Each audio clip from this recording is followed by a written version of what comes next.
الرجیم بسم اللہ الرحمن الرحیم السلام علیکم ورحمۃ اللہ وبرکاتہ۔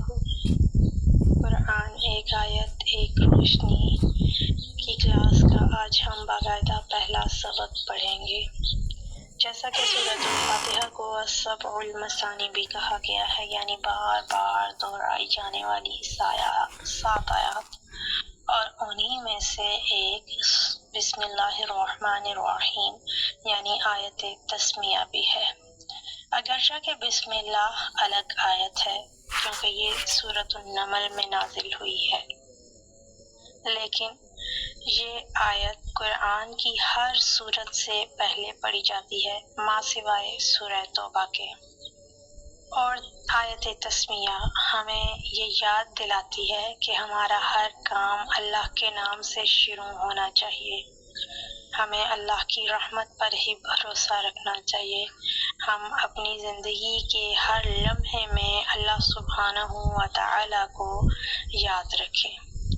بسم اللہ، یہ بسم اللہ کے الفاظ نبی کریم صلی اللہ علیہ وآلہ وسلم نے جانور کے ذبیحہ سے پہلے اور کھانا شروع کرنے سے پہلے بھی کہے ہیں، وہاں الرحمن الرحیم نہیں کہا، اور یہ بات احادیث صحیحہ سے ثابت ہے۔ باقی ہر جگہ پر بسم اللہ الرحمن الرحیم پورا پڑا ہے۔ اگر ہم تفسیر کی بات کریں تو بسم اللہ 7 نام اللہ کے شروع۔ اب ہم با 7 کا ترجمہ دیتا ہے، اور قرآن میں متعدد بار لفظ با 7 کے معنی میں استعمال ہوا ہے۔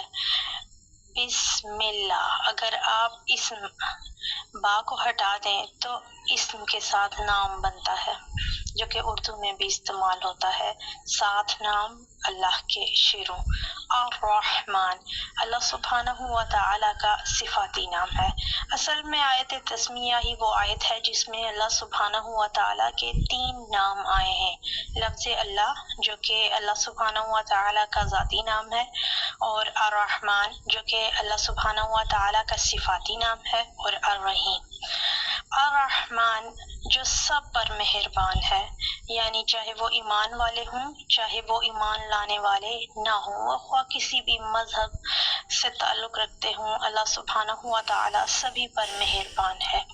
اور الرحیم، الرحیم میں مبالغہ کا صیغہ یعنی زیادہ وسعت پائی جاتی ہے، اور الرحیم کا مطلب ہے جو خاص طور پر ایمان والوں پر مہربان ہے۔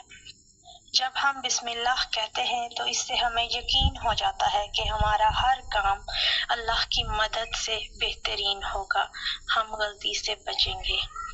تو آئیے آج سے سچے دل سے نیت کریں کہ ہم اپنی زندگی کے ہر کام کا آغاز بسم اللہ الرحمن الرحیم سے کریں گے۔